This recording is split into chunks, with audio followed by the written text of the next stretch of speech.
Querido Pai Celestial, Criador dos céus e da terra, obrigado por estarmos aqui na Tua casa para uma noite de estudos bíblicos, de meditação da Tua palavra. Pedimos que o Senhor nos abençoe nesse instante, que o Senhor coloque os Teus anjos aqui dentro, que o Teu Santo Espírito permaneça no meio de nós, que o Espírito Santo tenha liberdade total para agir esta noite, que nenhum de nós fique fora dessa conexão do estudo da Tua palavra. Que o Espírito Santo comece a se mover aqui dentro, preparando o nosso coração, preparando o ambiente para recebermos a Tua palavra.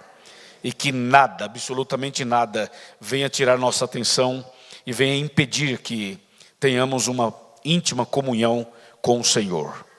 Rogamos por nós e pelos internautas, em nome de Jesus, amém. Lucas capítulo 22. Lucas capítulo 22. Nós vamos ler a partir do versículo 39. O tema de hoje é um tema tão importante que eu sinceramente gostaria que a cidade de São Paulo inteira estivesse aqui. Eu gostaria que a cidade inteira de São Paulo estivesse aqui hoje para essa meditação que vamos ter. Lucas capítulo 22, de 39 a 44. Diz assim a palavra do Senhor. Deixa eu só esperar um pouquinho, tem gente procurando ainda o texto. Vamos aguardar que todos localizem o texto. Repetindo, Lucas capítulo 22, de 39 a 44. Está escrito: E saindo, foi como de costume para o Monte das Oliveiras, e os discípulos o acompanharam. E chegando ao lugar escolhido, Jesus lhes disse: Orai para que não entreis em tentação. Ele, por sua vez, se afastou cerca de um tiro de pedra, e de joelhos fazia o quê? Orava. E dizia: Pai, se queres, passa de mim este cálice. Contudo, não se faça a minha vontade, e sim a tua. Então lhe apareceu um anjo do céu que o confortava. E estando em agonia, orava mais intensamente. E aconteceu que o seu suor se tornou em grandes gotas de sangue caindo sobre a terra. Até aqui. Antes da gente entrar profundamente no texto, na explicação do texto, vamos bater um papo sobre um detalhe que aparece logo no início da leitura. Eu não sei quantos aqui já foram a Israel, a Terra Santa, mas eu queria dar uma pequena explicação aqui para ajudar no entendimento. Quando você chega ali nos lugares bíblicos em Israel, você viu no texto aqui que eu li duas palavras interessantes. Fala Monte das Oliveiras e fala Getsemane, no mesmo texto. Então dá a impressão de que o texto está meio que confuso, porque fala da Monte das Oliveiras e fala também do Getsemane. É assim, ó. O Monte das Oliveiras está aqui, tipo onde eu estou aqui, na plataforma, aqui no púlpito. Imagina que aqui fosse o Monte das Oliveiras.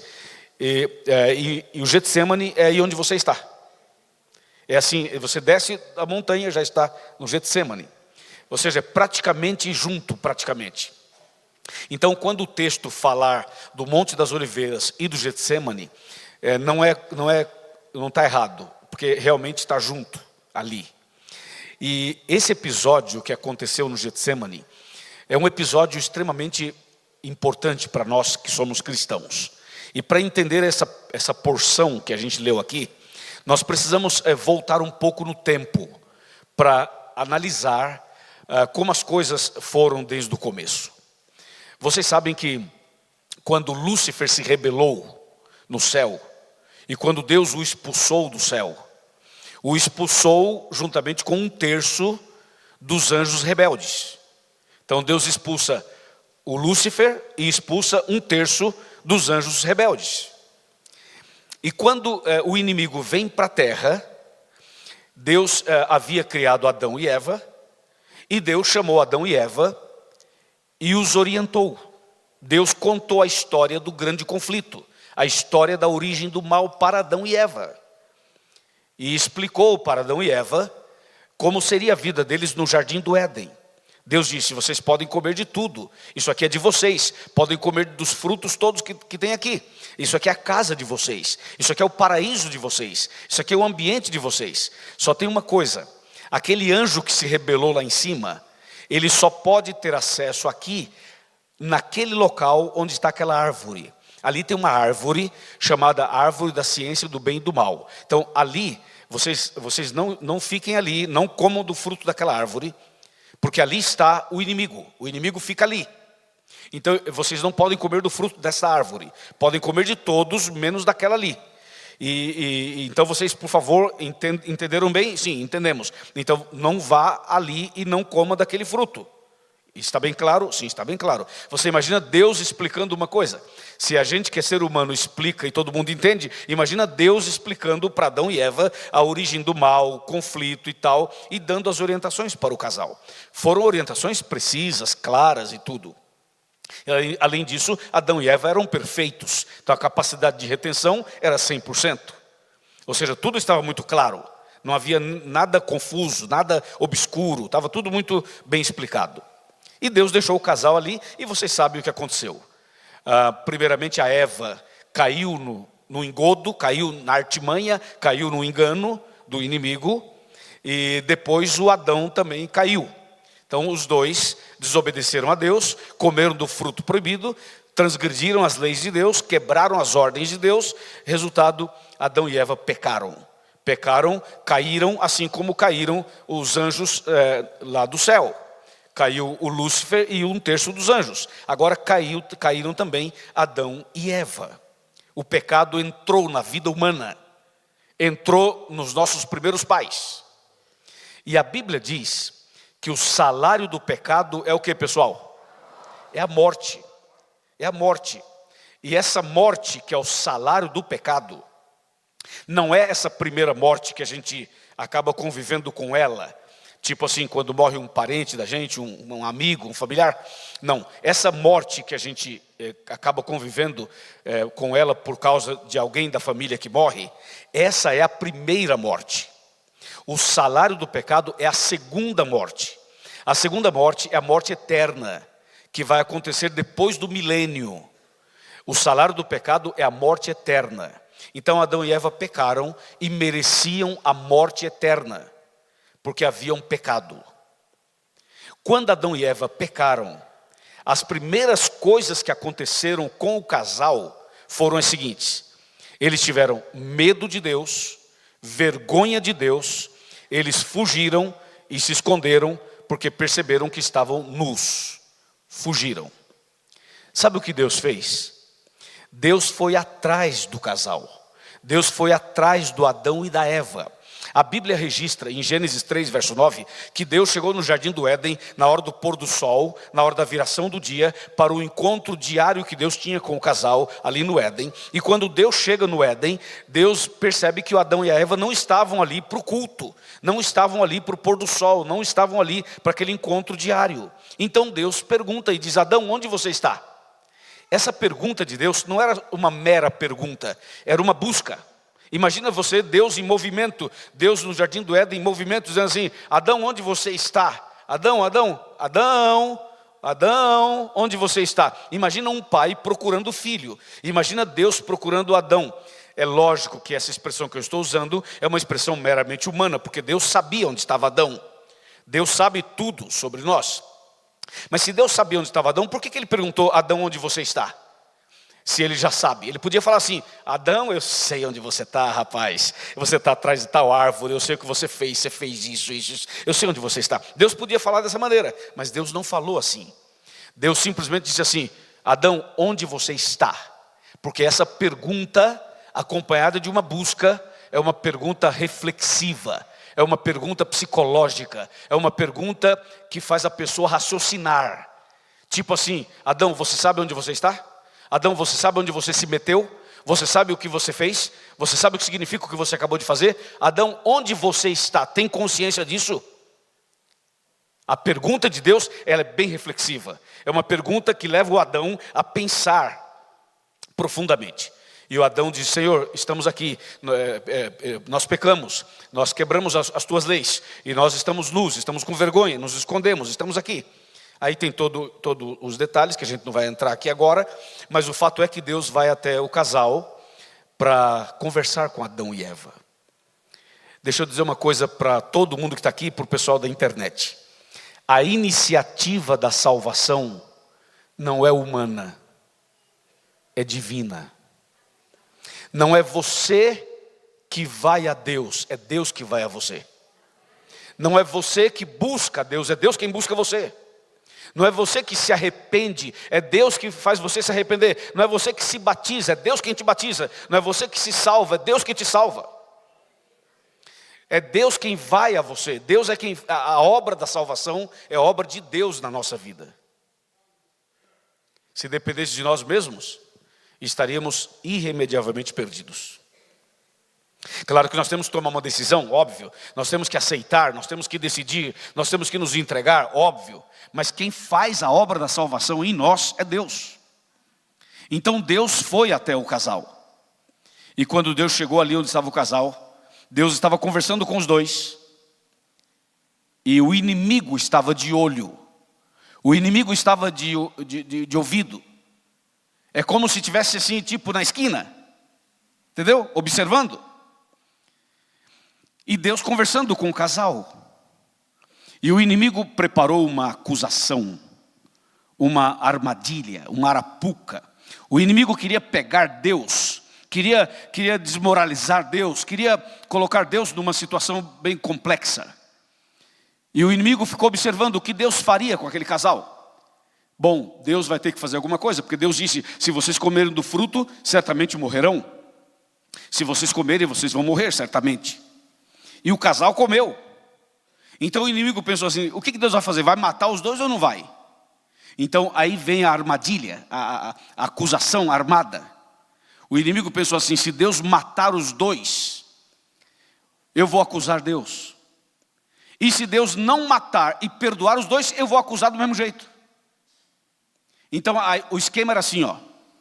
Se Deus falasse para Adão e Eva: vocês pecaram e agora eu vou matar vocês. Se Deus matasse os dois, o inimigo diria assim: que tipo de Deus é você? Você não é Deus coisa nenhuma. Você é um assassino. Onde já se viu matar duas pessoas só porque comeram uma fruta? Isso não é justo. Está vendo aí, pessoal do universo? Está vendo aí o universo inteiro? Viram aí? Lembra que eu falei para vocês que Deus não era aquilo que vocês pensavam que Ele é? Não, Ele não é nada disso. Deus não é amor como vocês pensam. Olha aí, matou duas pessoas porque comeram uma fruta. Então Deus é muito mau. Deus é muito carrasco. Não é amor coisa nenhuma. Se Deus matasse Adão e Eva. Mas o inimigo pensou assim: e se Deus não mata? E perdoa? A acusação seria assim: ah, vai perdoar, é? Ah, que tipo de Deus é você? Não tem palavra. Você não disse certamente morrerás? Não são palavras suas? Certamente morrerás? Então vai, mata que eu quero ver. Mata aí os dois, quero ver. Vai matar ou não vai? Não vai, né? Porque você não tem palavra. Você não é Deus coisa nenhuma. Não é digno de confiança. Fala uma coisa e faz outra. Está vendo? Você não é Deus coisa nenhuma. E o inimigo iria acusar Deus. O inimigo montou um esquema para acusar Deus de qualquer maneira. Ele faz isso até hoje. Já viram pessoas que frequentam a igreja? Aí tem gente lá fora que olha para você frequentando a igreja e fala assim: aí ó, aprontou. Agora está na igreja com a Bíblia na mão. Até está pregando. Não é assim a acusação? Aí vamos supor que a pessoa não vem para a igreja, fica lá no boteco, fica lá não sei aonde, fica lá na casa não sei das quantas, fazendo coisa errada. Aí passa alguém, vê o outro encher na cara e fala assim: aí, tá vendo? Por que não procura uma igreja? Já perceberam que é assim? A pessoa está na desgraça, alguém fala: procura uma igreja. Aí procura a igreja e fala assim: aprontou, agora está na igreja. Então o negócio é o seguinte: o diabo vai acusar de qualquer jeito, ok? A função dele é acusar. Então já que vai acusar, vamos para a igreja. Amém? Vamos para a igreja e ponto final. Amém, irmãos? O melhor lugar é aqui. Então, o que o inimigo não esperava era que Deus tinha um plano. O plano da salvação. Deus falou assim para Adão e Eva: Adão e Eva, eu amo vocês e perdoo vocês. E vou lhes dar uma outra chance. Por isso que Deus matou o cordeiro. Por isso tirou a pele do cordeiro. Por isso fez a roupa para Adão e Eva. Por isso trocou as vestes do casal. Ali era o perdão, ali era a graça, ali era o resgate, ali era a salvação, ali era uma segunda chance. Então Deus falou assim para Adão e Eva: é o seguinte, eu amo vocês e não quero que vocês morram eternamente. Mas também a minha palavra não pode cair por terra, porque eu disse, certamente morrerás, e tem que se cumprir. Então Deus ia fazer cumprir a palavra dele, e Deus iria ao mesmo tempo demonstrar amor, graça e misericórdia. Então Deus diz para Adão e Eva mais ou menos assim: Adão e Eva, como eu amo muito vocês, eu não vou matá-los. Eu vou morrer no lugar de vocês. E por essa o inimigo não esperava. Deus disse: ao invés de vocês morrerem, morrerei eu. Ao invés de eu matar vocês, vocês irão me matar. Eu vou morrer no lugar de vocês. Que tremendo isso. O inimigo foi derrotado de novo. Quando você lê lá em Apocalipse 13, que Jesus é o cordeiro morto desde a fundação do mundo, é quando ele matou o cordeirinho ali. Ali simbolizava Jesus. O tempo passou. Quando nasceu o primeiro filho de Adão e Eva, o casal achava que aquele filho era o Messias, era o Salvador, mas não era. Nasceu o segundo, pensaram, esse talvez seja o Salvador. Não, também não era. E cada um que nascia, eles achavam que poderia ser o Salvador, mas não era. O tempo passou, os anos se passaram, as décadas, os milênios se passaram. Até que um dia, muitos anos depois, conforme está em Gálatas 4, verso 4, na plenitude dos tempos, isto é, na hora certa, de acordo com a profecia, Jesus veio a esse mundo. E Jesus veio aqui de uma maneira bem especial. Jesus veio a esse mundo através de uma mulher chamada Maria, por obra exclusiva do Espírito Santo de Deus. Maria era uma mulher virgem, e Jesus a escolheu para ser a sua mãe. E Jesus vem ao mundo através dela, por obra do Espírito Santo. O que Jesus veio fazer aqui? Morrer no lugar de Adão e Eva. Morrer no lugar do Luiz. Morrer no seu lugar. Amém? Ele veio aqui fazer isso. Escuta isso. Jesus veio aqui para morrer em nosso lugar. A morte dele era a morte para substituir a nossa morte eterna. Ele veio para pagar a nossa dívida. Ele veio para pagar o nosso resgate. Ele veio para dizer assim, vocês pecaram, só que ao invés de vocês morrerem, eu vou morrer no lugar de vocês. Então Jesus veio para isso. E por que eu estou dando essa ênfase? Porque a vinda de Jesus aqui tinha um propósito. Esse aqui era o propósito. Isso aqui. O propósito de Jesus era a cruz, era o Calvário, era a morte, era o sacrifício. Esse era o propósito dele. Algumas pessoas se complicam um pouco quando acham e quando pensam que o propósito de Cristo aqui na terra era curar as pessoas. Não era. Jesus não veio aqui para curar as pessoas. Jesus veio aqui para salvar as pessoas. Ele curou algumas pessoas, não curou? Mas não curou todo mundo. Ele curou um paralítico, mas não curou todos os paralíticos. Ele curou um cego aqui, um cego ali, um cego acolá, mas não curou todos os cegos. Ele curou um leproso aqui, 10 ali, mais outro lá, mas não curou todos os leprosos. E ele foi fazendo isso, ele ressuscitou um aqui, ressuscitou outro ali, ressuscitou outro lá, mas não ressuscitou todo mundo. Por que Jesus curou alguns e não curou todos? Por que ressuscitou alguns e não ressuscitou todos? Porque esse não era o seu propósito. Jesus poderia curar todo mundo de uma vez, num abrir e fechar de olhos. Ele poderia fazer isso. Ele poderia levantar a mão e dizer assim: atenção todos os doentes da terra, eu declaro vocês curados. 1, 2, 3, já. Ele podia fazer isso e curar todo mundo. Mas se Jesus curasse todo mundo e não morresse na cruz, nós seríamos pecadores saudáveis. Imagina isso. O ser humano ia ter mais saúde para pecar mais. Não resolveria o problema. O problema só seria resolvido se Jesus morresse em nosso lugar. Então Jesus não quer apenas curar a dor da coluna. Ele não quer apenas curar a sua perna. Ele não quer apenas curar a sua dor de cabeça. Ele quer curar aquilo que te faz sentir a dor.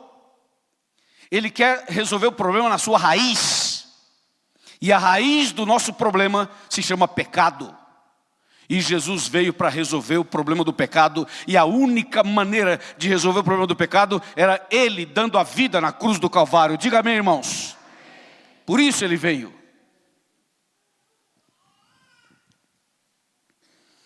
Quando Jesus esteve aqui, muitas coisas aconteceram. E por mais que a gente estude, a gente nunca vai saber tudo.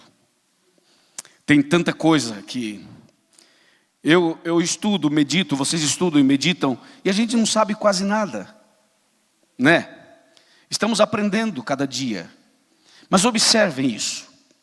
Quando Jesus esteve aqui, ele tinha aproximadamente 2 anos de idade.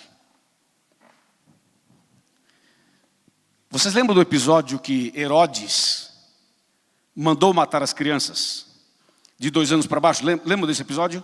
Sim. Na verdade, Herodes queria matar quem? Jesus. Conseguiu?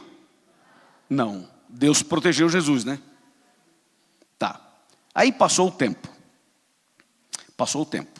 Jesus cresceu, foi até o Rio Jordão e falou para João Batista: João Batista, me batiza.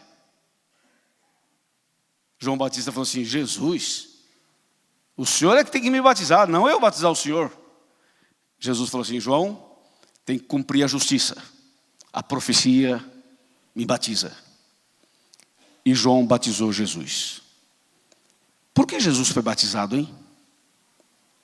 Jesus podia falar assim: eu não vou batizar não, já sou evangélico. Não tem alguns que falam assim? Alguns falam assim: pastor Wesley, eu vou batizar? Não, já sou evangélico. Não, já me batizei, não sei, na igreja A, igreja B. Jesus podia falar assim: eu vou batizar? Eu não, eu sou o próprio evangelho. É ou não é? Por que Jesus aceitou o batismo e por que a gente discute com ele sobre isso? Por que a gente não batiza também? A gente fica arrumando argumento. Para de argumento, rapaz. Batiza logo.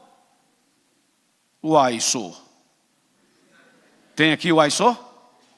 Quem é o Aissô aqui? Aí sim. Aí sim. Ok, por que Jesus foi batizado? Por várias razões. 2 delas, eu vou dizer 2. Ele foi batizado para nos dar o exemplo. Mas também foi batizado para começar o seu ministério. O batismo de Jesus era para dar início ao ministério dele. Por isso, toda pessoa que se batiza aqui, começa um ministério. Passa a ser uma testemunha de Jesus. Aí Jesus se batizou. Mas não só se batizou. Ele batiza e vai para o deserto. E no deserto faz um jejum. Quantos dias de jejum? 40 dias e 42. Veja que Jesus começa o ministério dele com o batismo e com o jejum e oração. É assim que se começa o ministério. Batismo, jejum e oração. No final do jejum e da oração, apareceu o inimigo para ele. O inimigo apareceu em forma de um anjo bom, porque ele é um anjo caído, mas ele apareceu em forma de um anjo bom. E quando o inimigo apareceu para Jesus lá no deserto, depois do jejum dos 40 dias, o inimigo chegou assim com uma arma para matar Jesus? Não. Levou uma granada para explodir Jesus? Não. Chegou como? Chegou de mansinho, suave, não foi? E chegou com propostas, com argumentos. Uai, não queria matar Jesus não quando era criança? Queria, agora não quer mais não, é? Ah, agora ele não queria que Jesus morresse. Presta atenção no detalhe. Houve um tempo em que ele desejou a morte de Cristo. Mas houve um tempo que não era mais interessante para ele que Jesus morresse. Vamos abrir um parênteses. Você sabe por que o inimigo na Bíblia aparece sob a figura de um dragão e também de uma serpente? Tem outras, mas vamos ficar só com essas duas. Sabe por que em uma parte da Bíblia o inimigo aparece como um dragão e depois aparece como uma serpente? Porque em algum momento o inimigo age como um dragão violento, para matar, para destruir, para acabar, para fazer um monte de desgraça.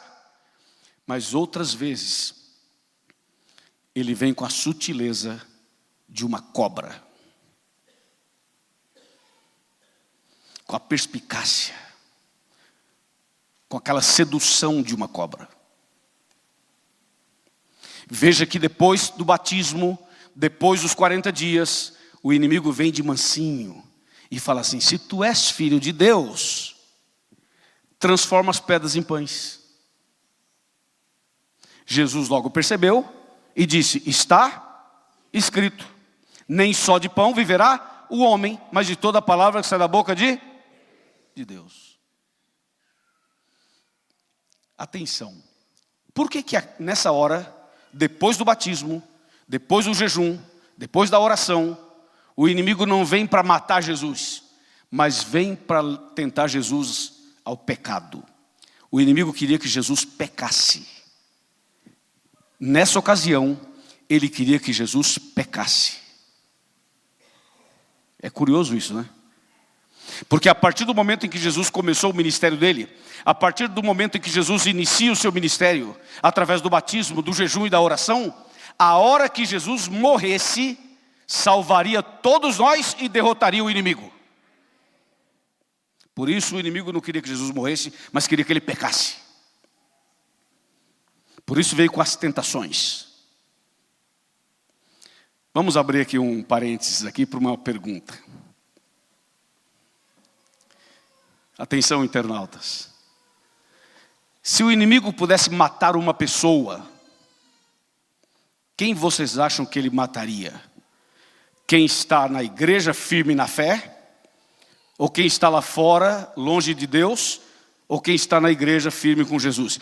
Quem você acha que o inimigo mataria se ele pudesse matar alguém? Quem está firme ou quem está lá fora? Quando eu falo lá fora, eu estou me referindo assim, perdido, né? Porque tem gente lá fora que está salva também, lógico. Eu estou me referindo assim. Você acha que o inimigo, se ele pudesse matar alguém, ele mataria uma pessoa firme na fé ou uma pessoa que está longe de Deus? A resposta está dividida, né? Uns dizem ele mataria os que estão na igreja, outros dizem ele mataria os que estão longe de Deus. Vamos lá. Se o inimigo matasse uma pessoa firme na fé, ele ganharia o que com isso? Nada. Porque a pessoa morre salva. E além de morrer salva, a morte de um servo de Deus ou de uma serva de Deus ainda salva pessoas, mesmo depois que a pessoa morreu, ainda o testemunho fica. É ou não é? Ainda pode salvar mais gente. Então matar uma pessoa firme na fé não é um negócio para o inimigo não. Então se ele pudesse matar alguém, ele mataria uma pessoa que está longe de Deus, que está perdida. Isso ele faria. Aí, então nesse caso, ele faria o que com quem está firme na fé? O que ele tentou fazer com Jesus no deserto. Quem está firme na fé, sabe qual é a jogada do inimigo? É fazer você pecar. Primeiro ele faz você parar de ler a Bíblia. Você está na igreja, está firme na fé e tal, mas daqui a pouco você não está lendo mais a Bíblia. Daqui a pouco não ora mais. Daqui a pouco não frequenta mais a igreja. E vai se distanciando, se distanciando. Daqui a pouco a pessoa está numa condição de perdição. Aí é hora de morrer. Para morrer perdido. Então vigiai e orai. Para que não venhamos a cair nessas armadilhas, nessas tentações. Jesus então, no deserto, é tentado 3 vezes, mas não pecou. E tem uma consideração a fazer nesse assunto. Por que aquelas tentações são chamadas de tentações? Por exemplo, o inimigo diz assim: se tu és filho de Deus, transforma as pedras em pães. Isso é tentação? É um pouco estranho, não é? Onde está a tentação aí? Se fosse uma bebida alcoólica, destilando numa taça, não sei o que, aí pode ser uma tentação para um ou para outro. Ou se é outro vício, outra coisa, enfim, pode ser uma tentação, mas falar assim, transforma as pedras em pães, isso é tentação? Onde está a tentação aí? Sabe onde está a tentação? Vamos lá. Jesus poderia fazer o milagre, sim ou não? Sim. Mas Jesus não poderia usar o poder dele, o poder divino dele, para benefício próprio. Ele tinha poder para isso, mas não poderia usar em benefício próprio. O inimigo sabia disso. Por isso o inimigo armou a seguinte tentação: ele está sem comer há 40 dias e 40 noites, está com fome, fisicamente está fraco. Eu vou agora provocar e tentá-lo a usar o poder divino dele para benefício próprio. E se Jesus usasse, quebraria o princípio estabelecido para a vinda dele a esse mundo. E aí Jesus pecaria. E se Jesus pecasse, o inimigo dominaria tudo. Então Jesus respondeu assim: está escrito, nem só de pão viverá o homem, mas de toda a palavra que sai da boca de quem? De Deus. Mas o inimigo é muito sujo e muito perspicaz, porque na segunda tentação, ele percebeu na primeira que Jesus citou a Bíblia quando disse está escrito. Então o inimigo percebeu que Jesus refutou a ele com o está escrito. Então na segunda tentação, ele fala assim: eu também conheço a Bíblia. Eu também tenho a minha Bíblia. E o inimigo diz assim: se tu és filho de Deus, lança-te daqui abaixo, porque está escrito. Quem falou está escrito? O inimigo. O inimigo disse: lança-te daqui abaixo, porque está escrito na tua Bíblia, no Salmo 91, que Deus mandará os anjos, eles vão segurar você nas mãos, para você não tropeçar com seus pés nas pedras. Vai, pula, vai, se joga. Você viu que o inimigo usou a Bíblia. E o texto que ele citou está no Salmo 91. Que é o salmo que se usa para expulsar o inimigo. Então, nós temos que parar um pouquinho e pensar. Nem todo mundo que usa a Bíblia está certo.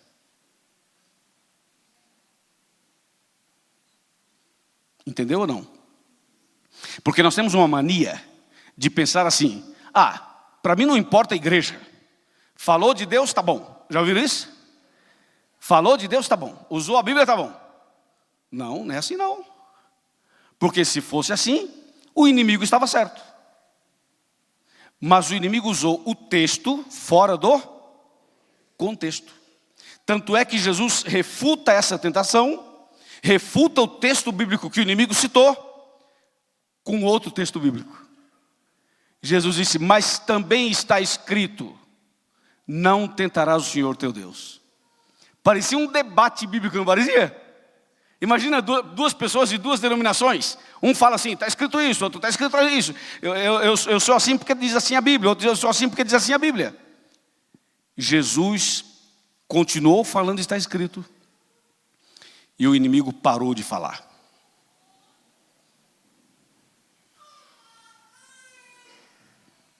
Jesus foi tentado, mas não pecou. Jesus nunca pecou. Está me ouvindo? Nunca pecou. Nem em atos, nem em palavras, nem em pensamento. Nunca pecou. E o inimigo começou a ficar desesperado. Porque o inimigo pensou assim, esse homem não peca. Não tem jeito. Estou tentando de todo jeito, ele não peca. E de fato não pecou. Aí no deserto, Jesus derrotou o inimigo mais uma vez. Mas o inimigo não se deu por vencido. E depois de um tempo, Jesus estava com seus discípulos. E Jesus dizia para os discípulos assim, pessoal, eu vou para Jerusalém, vão me prender, eu serei julgado, serei condenado, serei morto, mas ao terceiro dia ressuscitarei. Jesus estava dizendo isso para os discípulos. Aí Pedro levantou a mão, rapaz, e disse, Jesus, espera um pouco. Se você sabe que vai a Jerusalém, que vão lhe prender, que vão lhe matar, é muito simples. Não vá para Jerusalém, fica aqui. Jesus olhou assim e falou, rapaz, eu conheço você. E disse, arreda-te daqui, Satanás. O inimigo usou quem? Pedro. Para dizer o que a Jesus? Não morra não, Jesus. Não morra. Nessa altura, o inimigo não queria que Jesus morresse na cruz. Porque a hora que Jesus morresse na cruz, derrotaria o mal e salvaria todos nós. Amém, irmãos? Então agora a luta era para Jesus não morrer. Olha o desespero. E Jesus continuou firme. Qual era o propósito de Jesus? Morrer em nosso lugar. Nos salvar. Até quando chegou o momento crucial. Quando Jesus vai ao Getsemane. O jardim do Getsemane. Jesus chega ao Getsemane para orar. Ele sabia que estava chegando a hora. E atenção, hein? Jesus teve que vencer tudo isso como homem. Por isso que Jesus orava. Por isso que Jesus fazia vigília. Por isso que Jesus jejuava. Porque ele tinha que vencer todo o mal como homem. Para ser o meu modelo. Para ser o seu modelo. Porque se Jesus vencesse o mal como Deus, nós diríamos assim, ele venceu porque ele é Deus. Eu não venço porque eu não sou. Então Jesus venceu tudo como homem. Orando, jejuando, estudando a Bíblia, como homem. Por isso ele chamava Deus de Pai. Porque Jesus era o nosso exemplo. Então Jesus também tinha medo. Jesus também sentiu angústia. Jesus também precisou orar. Então ele foi para o Getsemane para orar. E levou os seus discípulos para orar. E disse aos discípulos, fiquem aqui, que eu vou até ali orar. Vocês oram aqui, eu oro ali. E Jesus foi orar. E é essa parte que a gente leu no texto de hoje. A Bíblia diz que Jesus, ele foi para o Getsemane para orar. E diz que chegando ali, Jesus falou assim, orai para que não entreis em tentação. E eu estou no texto que a gente leu para começar. E Jesus se afastou cerca de um tiro de pedra e de joelhos orava. Atenção, pessoal.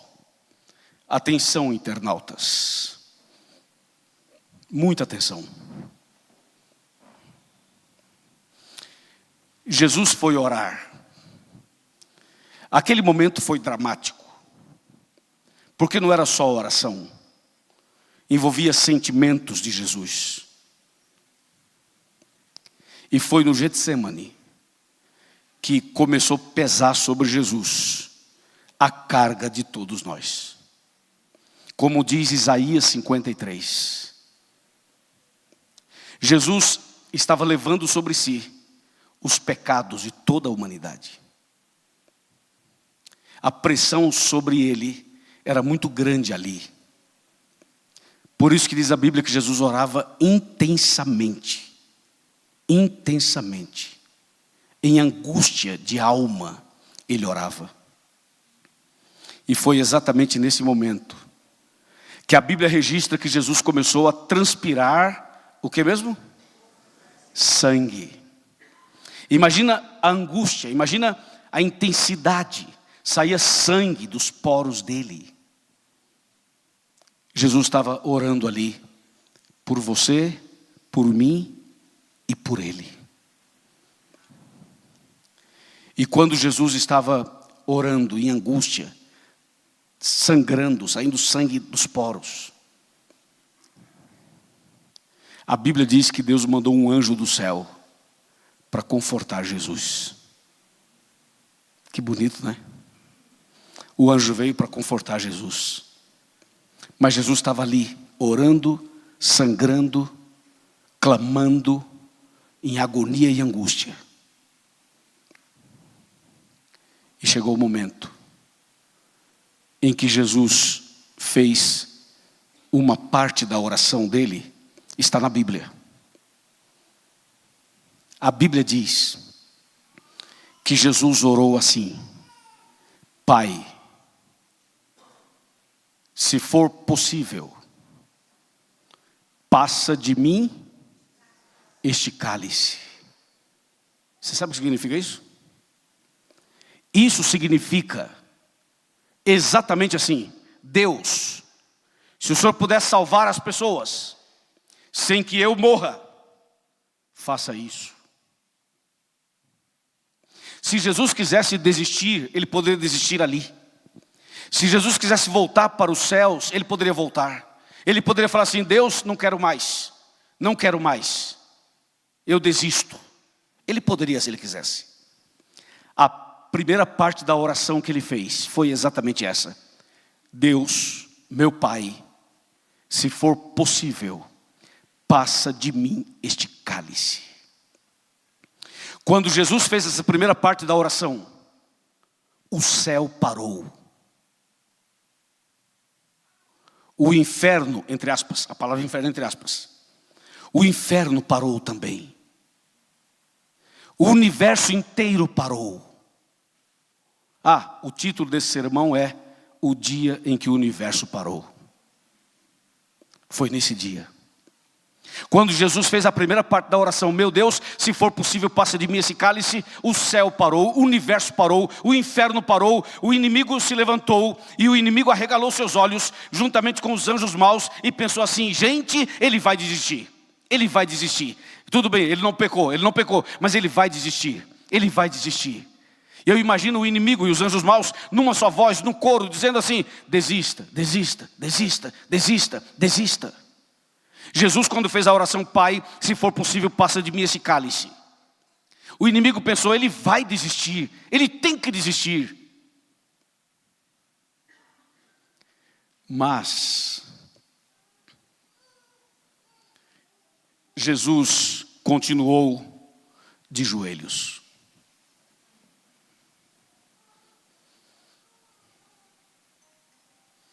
E de joelhos,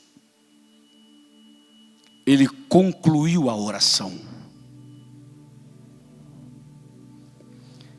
A oração não parou aí.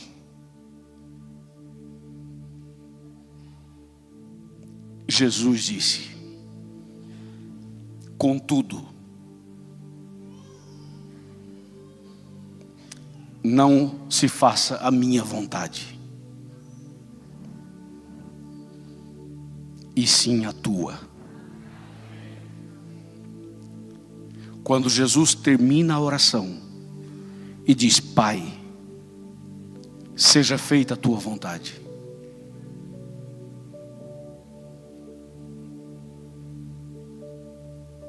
O céu respirou. O inferno tremeu. Que homem é esse? Não peca e não desiste.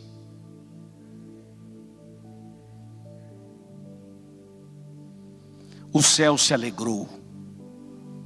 Deus disse: meu filho, não tem outro jeito de salvar a Alvorada, de salvar Santo Eduardo, de salvar o Capão Redondo, de salvar Vila das Belezas, de salvar o NASP, de salvar a Zona Sul, de salvar a humanidade inteira. Não tem outro jeito a não ser que você morra na cruz.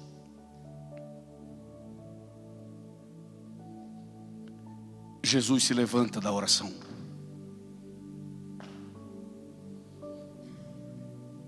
Cansado, com fome, com sede, e vai até os discípulos.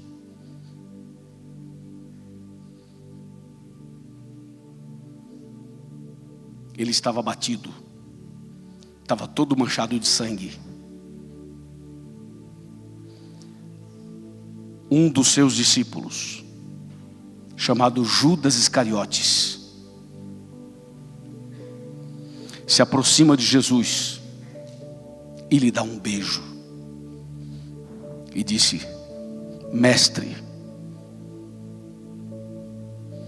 E com esse gesto ele entrega Jesus para os algozes, para os soldados. Jesus é vendido por 30 moedas de prata. Os homens prendem Jesus,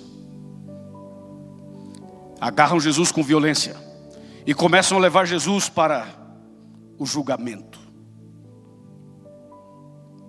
Pedro ficou indignado, Pedro ficou com raiva, e Pedro pegou uma espada e cortou a orelha do cara, do soldado. Meteu-lhe a espada, cortou a orelha dele. Jesus falou assim: Pedro, Pedro, espera aí, calma. Pedro, você não está entendendo nada, né? Se eu quisesse matar alguém, se eu quisesse me livrar disso aqui, eu pediria ao meu pai mandaria os anjos e acabaria com esse povo. Não é isso, Pedro. Jesus se curva, pega a orelha do soldado que estava prendendo ele, coloca a orelha no lugar e instantaneamente cura o homem. Jesus curou um dos seus inimigos e deixou-o ser levado.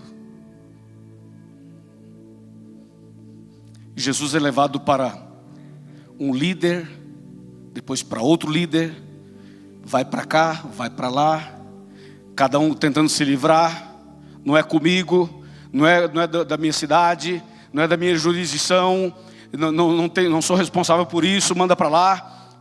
E Jesus foi sendo levado de um lado para outro. Ele foi julgado na madrugada, de forma injusta, de forma ilegal, e ele foi condenado naquela madrugada. Quando finalmente chegou a Pilatos, Pilatos foi alertado, mas ainda assim, por uma questão até política, disse: eu lavo as minhas mãos. Porque ele percebeu que a multidão dizia assim: solte Barrabás e crucifica Jesus. Naquele fim de semana, quem deveria ser crucificado era Barrabás, o chefe da quadrilha, um bandido perigoso. Mas a multidão, enfurecida e possuída, dizia assim: queremos que você solte Barrabás, preferimos o bandido solto. E Jesus, o que eu faço com ele? Aí a multidão com o punho cerrado dizia: crucifica-o, crucifica-o, crucifica-o. Aí Pilatos lava as mãos. Lavou as mãos, mas não lavou o coração. Em seguida, vem um soldado malvado, possuído pelo mal, e arranca a roupa de Jesus. Jesus ficou despido, nu, como Adão e Eva. Tomou o nosso lugar até nessa situação. Depois colocaram um pano aqui no ventre dele. Aí veio um soldado, outro soldado, com um chicote na mão, feito de tira de couro, na ponta um osso afiado em forma de um anzol. O soldado vem, vira Jesus e dá chicotadas nas costas de Cristo. Aquele osso entra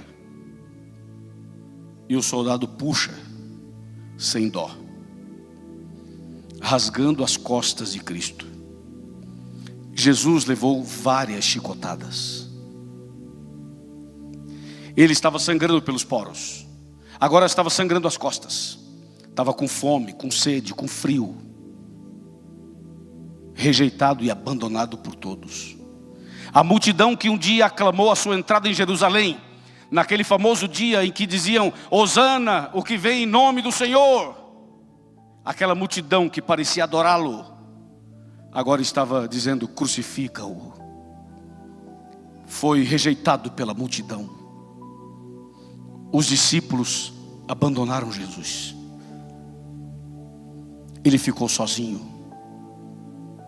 Os soldados batiam nele. Veio um outro soldado e disse: você é o rei dos judeus, não é? Então todo rei tem que ter uma coroa. E pegou uma coroa de espinhos e colocou na cabeça dele. E os espinhos entraram na cabeça de Jesus, sangrando a cabeça. Quanta dor, quanto sofrimento. Sabe qual era o recado do inimigo por trás disso? Desista. Desista. A pressão total era para Jesus desistir. E Jesus não abriu a sua boca. Isaías 53 fala: como um cordeiro, como uma ovelha muda, não abriu a boca. Depois, alguém falou assim: cadê a cruz dele? Tem que mandar fabricar a cruz. Alguém falou: não dá mais tempo. A crucificação é amanhã, não dá mais. Então como é que vamos fazer? Pega a cruz de Barrabás, já está pronta, pega lá. Pegaram a cruz de Barrabás e colocaram sobre Jesus. Era uma cruz com outras medidas. Era uma cruz para uma pessoa que tinha outro tipo de corpo. Pegaram a cruz de Barrabás e colocaram sobre Jesus. Nunca existiu um homem capaz de fabricar uma cruz para Jesus. A cruz que Jesus carregou não era dele, era de outro. Era minha e era sua. Imagina a cena. Jesus começa a caminhar pela via dolorosa em direção ao Calvário. Alguém se aproximou dele e cuspiu no seu rosto. Outro se aproximou, colocou uma venda nos olhos dele e bateu nele e disse: se você é profeta, adivinha quem te bateu? Quanta zombaria. O inimigo dizia: Jesus, desista. Desista, Jesus. Imagina a pressão em cima de Jesus. Desista. Você vai morrer por esse pessoal do Capão Redondo? Vai morrer por esse pessoal da Alvorada? Vai morrer por esse pessoal que mora na zona sul de São Paulo? Esse povo não vai te aceitar. Essas pessoas não querem saber de você não, Jesus. Essas pessoas não vão ler Bíblia, não vão orar, não vão guardar teus mandamentos, nem batizar vão querer. Essas pessoas não querem saber de você não. Só querem saber de fumar, beber, dançar, aprontar, usar drogas, sair final de semana, curtir a vida. Ninguém vai te aceitar, Jesus. Desista. Desista. As pessoas não vão te aceitar.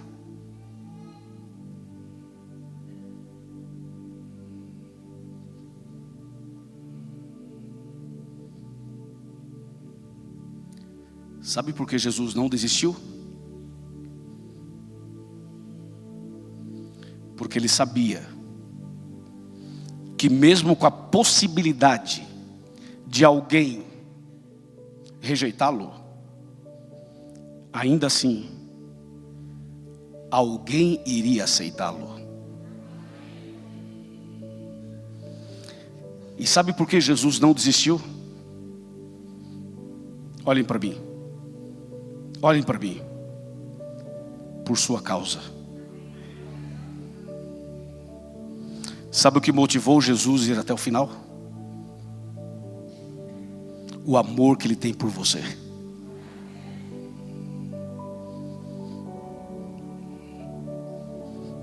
Ele poderia desistir se ele quisesse, mas a senhora vinha à cabeça dele, o Senhor vinha aos pensamentos dele, vocês estavam nos pensamentos dele, você também, você, a senhora, você,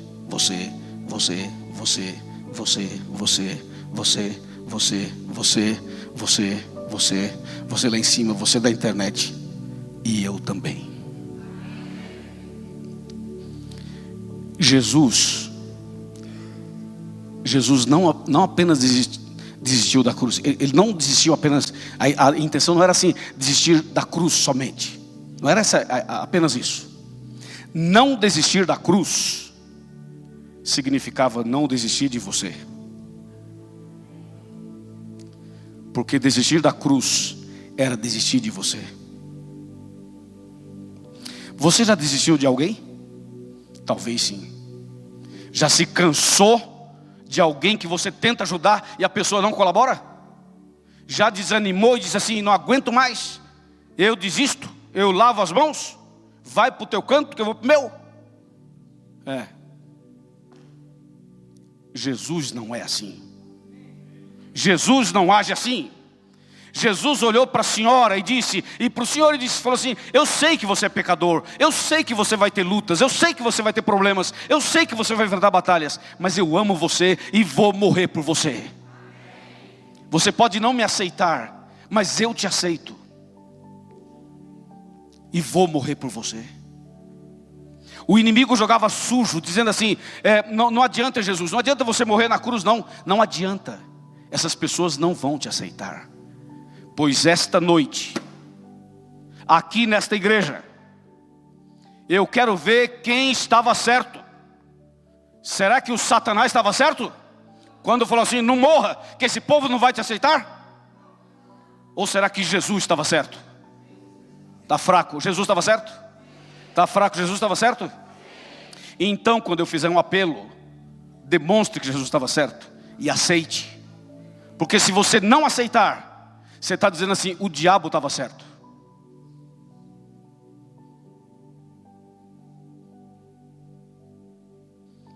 Ouviu?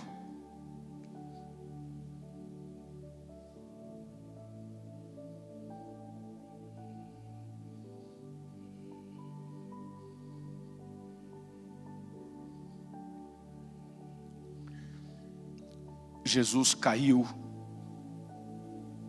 ao peso da cruz e levantou. Caiu outra vez e levantou outra vez. Não desistiu. Não. Jesus não desistiu de mim. Não desistiu de você. Como é que nós vamos desistir dele? Me diz.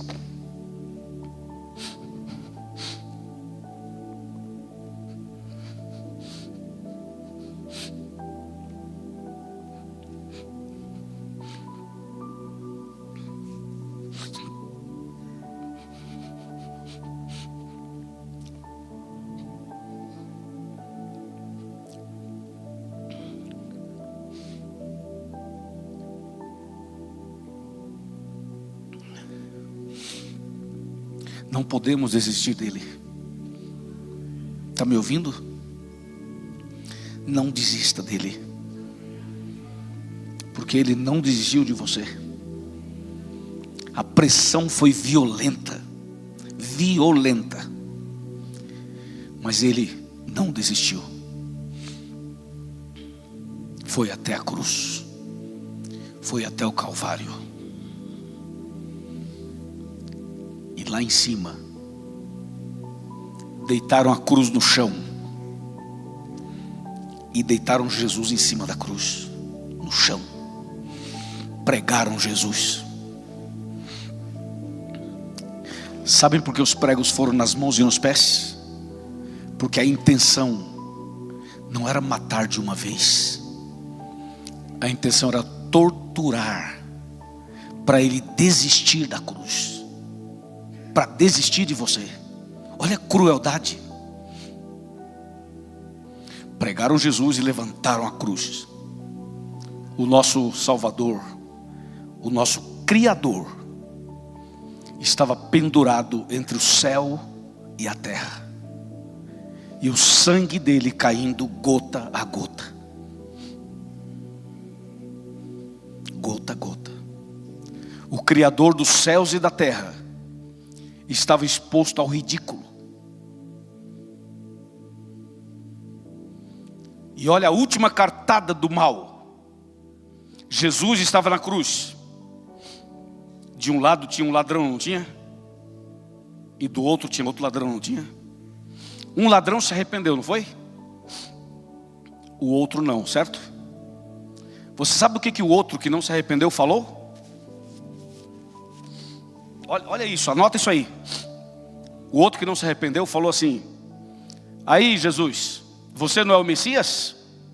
Você não é o Salvador? Desce da cruz. Lembra disso? Lembra disso? Desce da cruz. Salva você mesmo e salva nós também. Que é isso, rapaz? Até no último instante o inimigo dizia: desce da cruz. Como desce da cruz, rapaz? Percebeu? Até o último instante. Desiste, desce da cruz. Jesus repreendeu o mal, derrotou o mal, venceu o mal, não desistiu de nós e morreu em nosso lugar. Amém? Deu a vida por nós, pagou o preço nosso, pagou nossa dívida, pagou o nosso resgate. Abriu os braços, porque estava pregado na cruz, né? Estava de braços abertos. Jesus disse assim: está consumado. Quando ele disse está consumado, ele estava dizendo assim: está pago, está resolvido. Em seguida ele diz assim: Pai, nas tuas mãos, é isso aí, entrego o meu espírito. E morreu. Quando Cristo morreu, o sol escureceu, o céu inteiro escureceu, a lua apareceu vermelha como sangue, os animais dispararam no campo, os passarinhos se recolheram nos seus ninhos, veio um vento da montanha, a terra tremeu, algumas sepulturas se abriram e algumas pessoas foram ressuscitadas. Jesus morreu, cumpriu a promessa.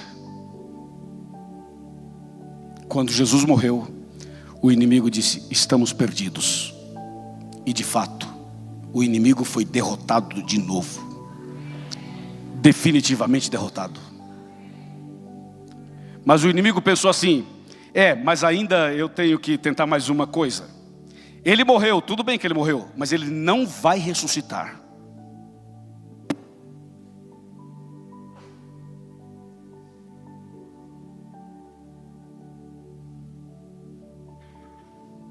ele morreu, mas ele não vai ressuscitar. E a luta agora do inimigo era que Jesus não ressuscitasse. Jesus é sepultado. E sabe o que fizeram? Colocaram uma baita de uma pedra na porta da sepultura de Cristo.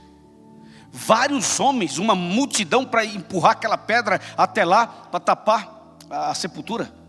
E na pedra tinha um selo romano. E do lado de fora da sepultura tinha uma quantidade de soldados fortemente armados. Tipo assim, uma estratégia de guerra. Aqui ninguém entra, aqui ninguém toca, ele não vai sair daqui, ninguém vai roubar o corpo dele, não vai roubar o corpo dele, ele também não sai daqui de jeito nenhum, nem ressuscitado, nem roubado de jeito nenhum, daqui ele não sai. Quanta ignorância. Ao terceiro dia, você que está no som aí, está no espírito, mesmo espírito? Então sobe o som, porque eu vou falar um negócio agora, tem que subir o som junto comigo, para dar o clamor de vitória, viu, varão? Olha só, ao terceiro dia do céu, Deus fala assim: Jesus, levanta-te. E Jesus ressuscitou e saiu vitorioso, e a pedra foi arremessada longe e saiu vencendo e para vencer. Amém, irmãos?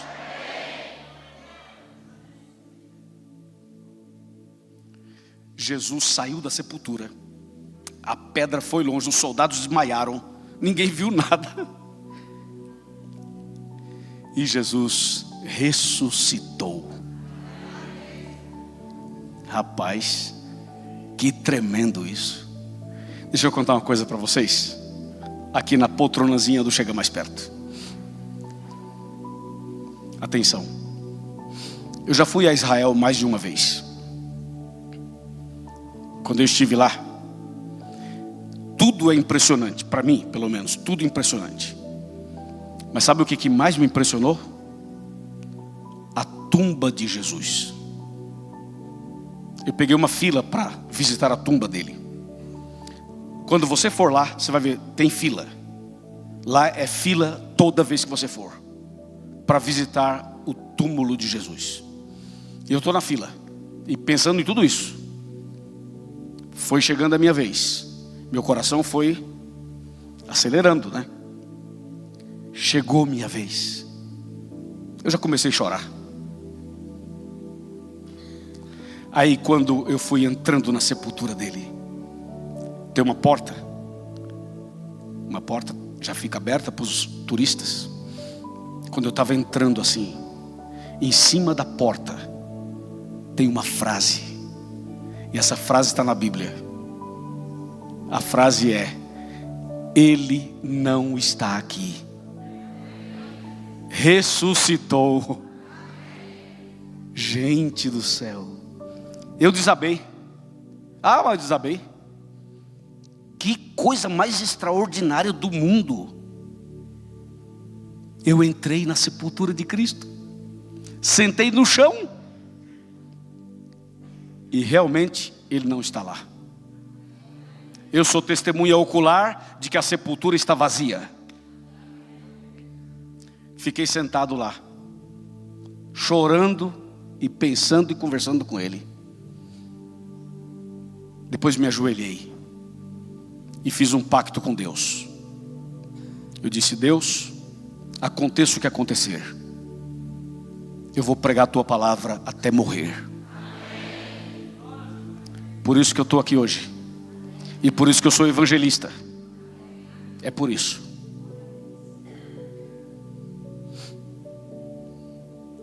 Daí eu fiquei pensando assim, né? Jesus não está aqui, né? Eu vim do Brasil até aqui, Ele não está aqui.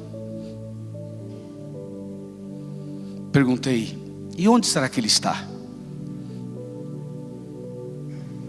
Eu descobri onde Ele está. Na alvorada.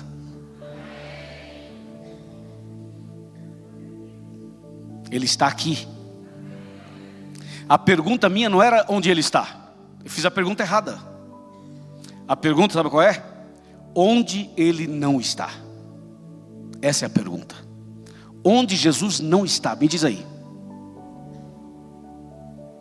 Jesus está aqui essa noite. E Ele está aqui de braços abertos, para dizer assim: valeu a pena morrer por você. Me aceita, me aceita, batiza, abandona o que tem que abandonar, abandona o que tem que abandonar, se entrega, se entrega. Jesus está falando isso para você hoje, porque se Jesus não desistiu de nós, por que vamos desistir dele? Estou falando para alguém que já desistiu uma vez, ainda dá para voltar. Estou falando para alguém que estava pensando em desistir, não desista. Está difícil?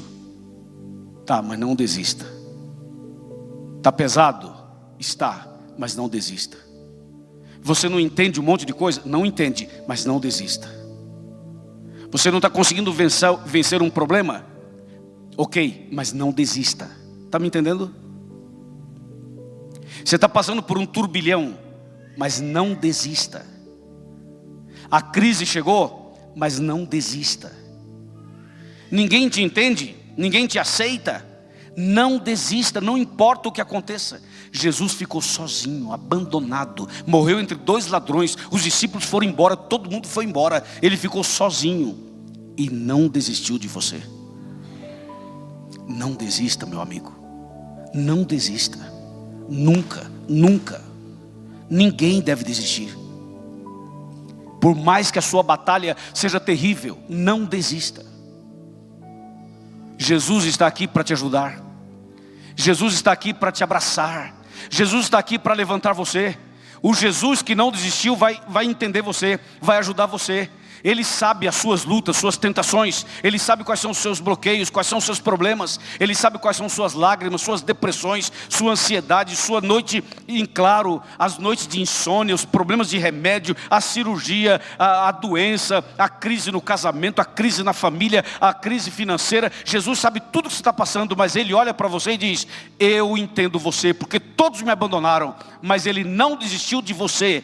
Não desista dele, pelo amor de Deus. Amém, irmãos? Pelo amor de Deus, não desista dele.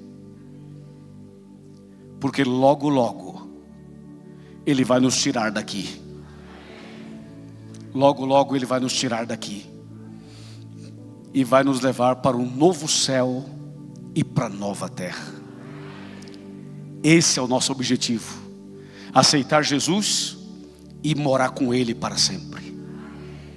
Quantos essa noite querem declarar publicamente que aceitam Jesus e que agradecem a Jesus pelo que Ele fez por você? Levanta a mão. Levanta a mão. Essa eu vou pedir uma foto bem bonita. Levanta as duas, porque Jesus merece. Essas mãos não são para os homens, essas mãos são para Jesus. Fique com a mão levantada. Essas mãos são para Jesus. Fiquem com as mãos levantadas. Fiquem com as mãos levantadas. Isso aqui significa muito, sabe? É mão levantada e coração aberto. Mão levantada e coração aberto. Fica com a mão levantada. Eu vou pedir para você repetir comigo uma frase, e eu vou filmar essa frase, e essa frase vai para o meu Instagram essa noite ainda. Eu vou filmar você declarando, porque o diabo disse que nós não íamos aceitá-lo, não foi? Não foi isso que ele disse? Pois agora vamos registrar que todos aceitam Jesus como Salvador. Atenção, hein? Eu falo para vocês. Essa é a igreja da Alvorada, numa semana especial de reencontro à maior esperança. E nesse momento estamos todos com as mãos levantadas para declarar que nós realmente aceitamos Jesus como Salvador pessoal. E se você crê assim também, repita comigo dizendo: eu declaro com as mãos levantadas de que eu aceito a Jesus como meu Salvador, como meu Senhor. Obrigado, Jesus, por não desistir de mim. Obrigado, Jesus, por dar a vida por mim. Obrigado, Jesus, por ressuscitar por mim. Obrigado, Jesus, porque o Senhor vai voltar em glória e majestade para me buscar. Eu te aceito em teu nome. Amém. Um aplauso.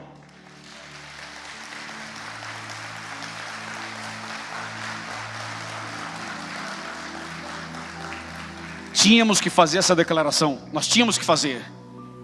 Foi uma declaração bem consciente. Nós tínhamos que fazer isso hoje, porque o que Jesus passou por nós não tem como calcular.